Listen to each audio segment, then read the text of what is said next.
everybody. It is now time for the men's 1650-yard freestyle.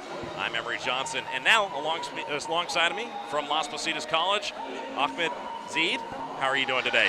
I'm doing great. I'm so excited for this race. I've been waiting for it all week. All right, so you used to swim the 1650. What is your posted time that you have in the past for this race? So my best time in this race sits a couple minutes slower than these guys. I was 2014. Okay, man.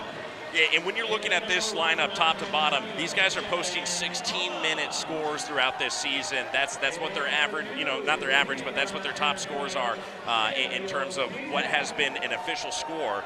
And I tell you what, this is some pretty impressive stuff. You have a couple teammates on here. Why don't you walk me through who they are, where they come from, and what's going on? So, speaking of Ryan Radosco, he's kind of a can-do guy he can swim anything. I've seen him swim like the 100 breaststroke, the 200 freestyle. He can put him in any event. He's like an all-in-one toolkit for swimming. And then in lane 6, Marku Halunga is somebody who swims with no fear. I watched him in the 500 on Thursday. He was not in the lead in that race until the last 100 yards. He didn't panic. He stayed cool and calm and collected. And by the end of the race, he was about a body length ahead. Perfect. All right. Well, we have Ross Brown from Las Positas College, but I'm going to go through the lineup really quick just so that we can set the table. In lane number 1, Kevin Poma from Mount San Antonio College. He's a freshman with a 16:47.12. In lane number 2, Samuel Slezak from Mount San Antonio College. He's also a freshman with a 16:33, and the swimmers are off. In lane number 3, Stash Peary. He's from Cuesta College. He's a sophomore with a 16:23.66. In lane number 5, Ryan Radosco. That's what we were talking about just a second ago from Las Positas College. He's a freshman with a 16:17.49. And Ahmed, you did say that he had a 16:12 earlier last year. Marku Halunga's best time sits at 16:12, which is right on par with the guy in lane 4. Wow. All right, so this is fixing to be a very good race here in the top, lanes 4, 5, and 6. In lane 6, that's Marku Halunga. He's from Las Positas with a 6:26 this season. In lane number 7, Brandon Samaniego from Orange Coast College. He's a 16:35.23.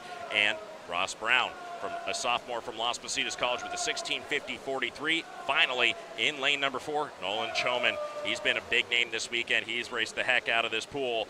Freshman from Golden West College, 16:12.13. But like you said, anything can kind of change, and these guys are relative in terms of the scores. What's interesting about this race, I think, is you got 2 water polo players in here. In lane 3, you got Stash Peary, and in lane 8, you got Ross Brown. Both of them are water polo players, and both of them have transitioned really well into the mile. Now, I played a little bit of water polo growing up, played all the way up to high school in club. I have to say, the endurance that you learn in that sport, it's a very short time sport. Like, the games aren't that long, but you spend a lot of time treading water very aggressively and moving around. Did you ever play water polo? I actually started for the first time in fall last year. I took on water polo for the first time. How did you like it? I loved it. I had a great time. What position did they throw you into? I was a whole set. I would just sit in front of the goal, catch the ball, turn, and slam it into the goal. I was in the whole set position myself. I also played in the wings on the attacking side. Use big arms and everything to move the ball around. But man, such a fun sport, and it actually does. I think it's interesting you say that. It translates actually kind of interesting well to the 1650. Yeah. You're in the pool struggling pretty much the whole time. Yeah. All right, so we are into the 9th length of this swim. The line seems pretty much even at this time, though. Breaking out to an early lead is your teammate, Marku Halunga, from Las Positas. He is posted. His last time right now is a 2:18 on the 10th length of the pool.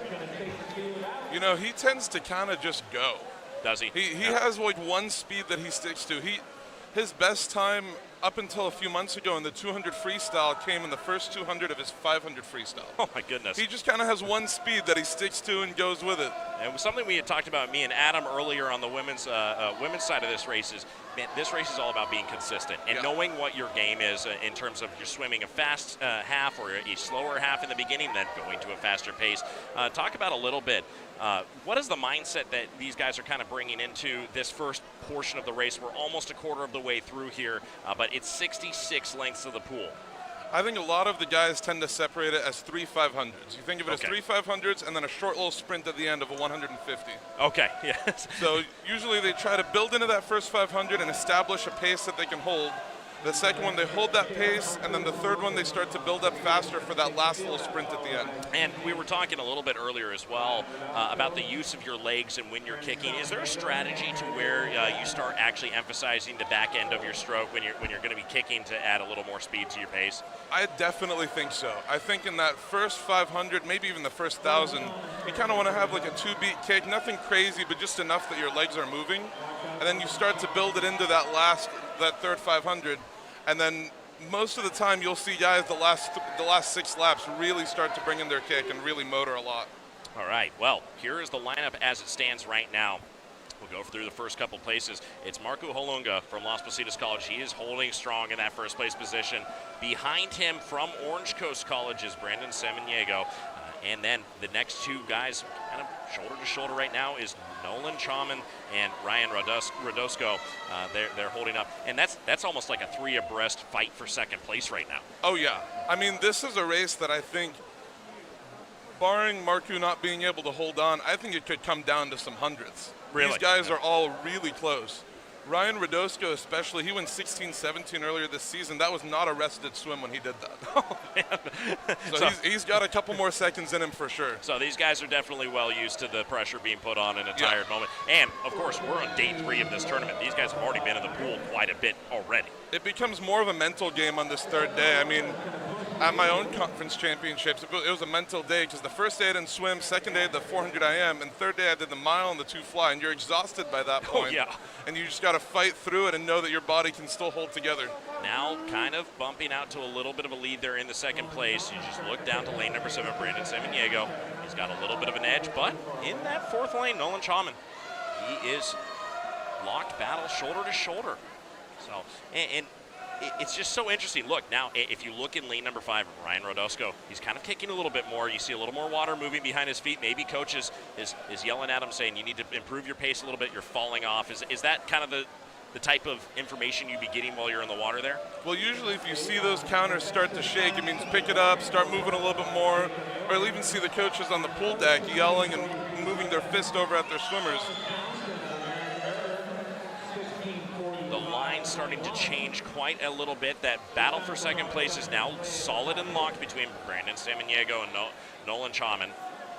Behind them, Marco Holunga, he's in first place. Ryan Radosco behind them. And then let's look at the order a little bit here. We have in that 3rd lane, Stash Peary. Ahead of him in the 2nd lane is Samuel Slezak. We see these times starting to pour in for your positioning here. The top of the board, though, is that 4, 5, 6, 7. They're the first people who are posting those scores.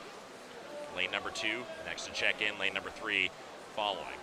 We are 26 lengths of the pool in, now 27 at the top. You know, I think the mile is probably the most interesting race to watch. A lot of people talk about the 50 and the 100 freestyles being like the premier events in swimming. But I think the mile just offers you a great opportunity to look at everybody's stroke and see the differences and what's more efficient.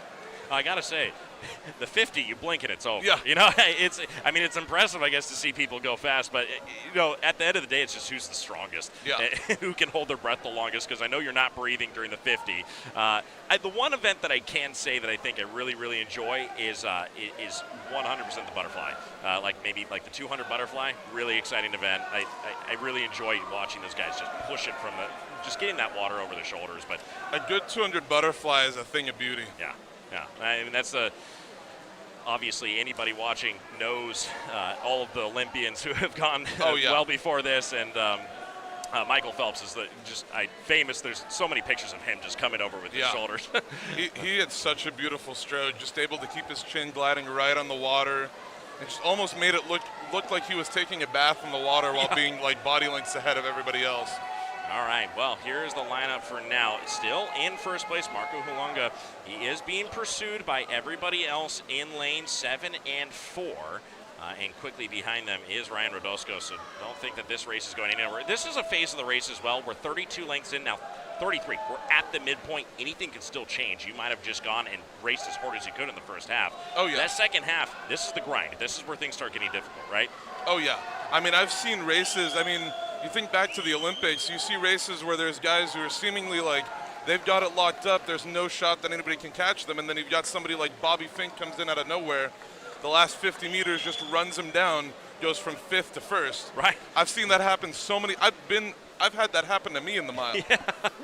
That has to not feel very good because you know the pressure's on. You can see the guy swimming, swimming after you, going, "Oh no, this is Luckily, it." it was my teammate who did that to me, well, so it at least stung a little bit less. Bittersweet a little bit, You can feel happy for your teammate and upset in your own performance in its own right, but it doesn't feel good, I will say. Into lap number 37. These guys are really quick and round. Orange Coast College's Brandon Samaniego. He is now trying to pick up the pace a little bit. He's picking up some speed and space on Marco Halunga. It does make it easier as well when you're in the lane right next to somebody, especially if that's the leader. Oh, definitely. I mean, it's definitely a good motivator if you've got somebody right next to you going stroke for stroke with you, or even like a lane over, and you can look over and just see him and be like, this is a person I got to hold on to, I got to stay with him. Well, and look at this battle now. It was Brandon Samaniego and Nolan Chalman, and they are right next to each other as well as we have completed lap number 39. And look at that, Marco Halunga, he's still holding on to first, but I think Brandon Samaniego tried to put a little bit of emphasis on that last lap, trying to catch up as we move past that halfway point into lap number 40, and they are telling him to move faster as that lane 7 and 6 starts to be the battle for first place now. Now, I think Marco needs to have a lead on this race because he's not a sprinter. He's completely a distance swimmer. This and the 500 are his best races. So he needs to have a lead. If somebody is close to him and can sprint, they'll be able to catch him. This is exactly what you're talking about, what we're watching right now. But I think Brandon Samaniego, he's getting some commands from you can see the coaches and the people on the ends of his line.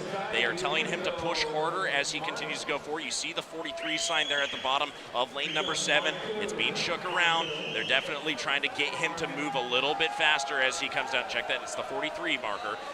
They're trying to get him to swim faster after that Marco Halunga. Now what's interesting is they put the counter on the side of the lane. So they could be telling him, slide over to the side of the lane and try to catch a draft off this guy and use that to push you forward a bit more. That's right. We were talking about the draft yesterday.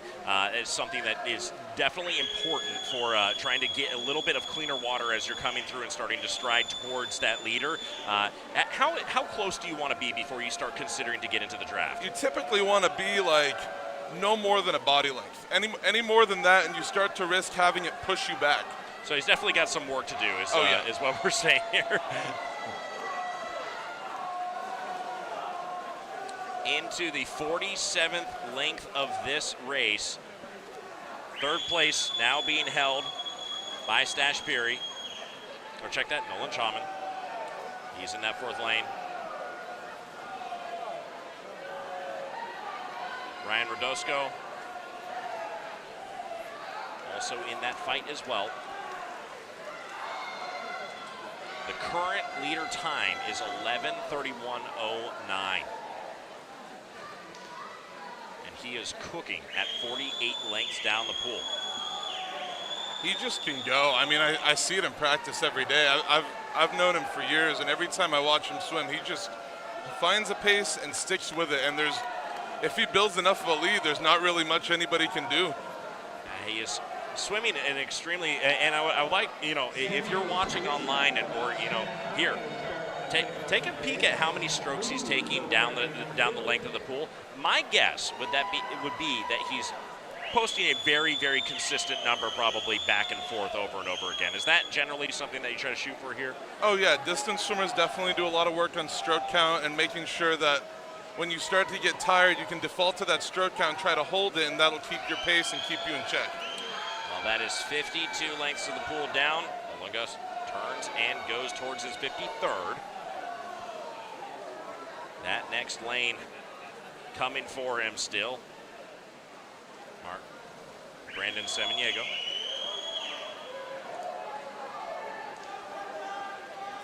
In that 4th lane is going to be Nolan Chalman. Behind him, Ryan Rodosco. It's interesting to look at the difference between lane 6 and 7 in terms of how they're swimming the race.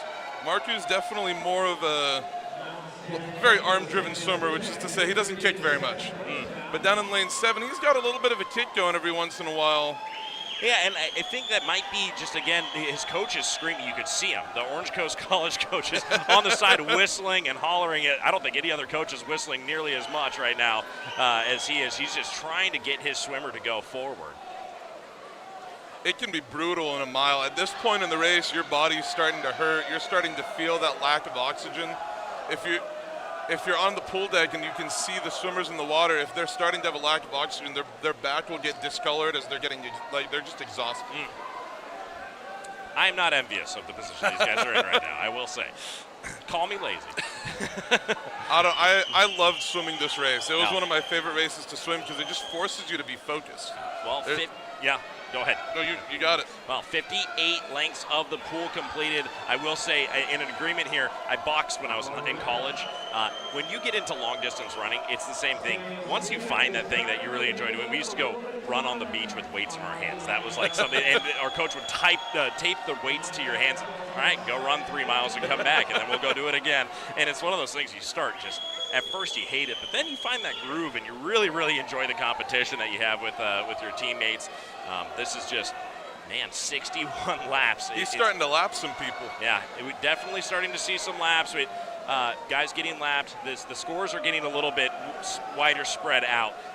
And that battle for first place looks like it's pretty close to being completed. 63. After 63, Ahmed, you know what happens. The bell is going to be rung after 63. This is about to be a phenomenal time. Yeah, I'm really looking forward to. He posted this season already a 16:26. I think he might have an opportunity to shred that number as it stands right now. It might be close, but we will see. I think he's got a shot at getting under 16:10.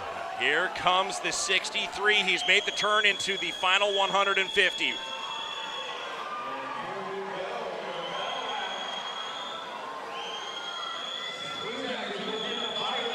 The state record still sits at like a mind-boggling 15:07. Yeah, I'm looking at it. I want to know who was able to post that. All right, here comes the final length of the race. He could get under 16 minutes, actually. That would be a phenomenal swim. Here he comes. The final bit of the race. He finally brought in his legs. Yeah, here comes his legs. It's that last little sprint and the happiness that it is all over. And it comes down over in lane number 2. We also had a close one, Samuel Slezak. Did I just miss something this entire race? I think we both did. Wow. A 15:54 from Samuel Slezak, and I profusely apologize to his family. From Mount San Antonio College. That was an incredible race. What a time. Yeah, 15:53 from Brandon Samaniego. He is in first place, a 15:54.05 for Samuel Slezak. In third place, a 16:09 from Brandon Samaniego.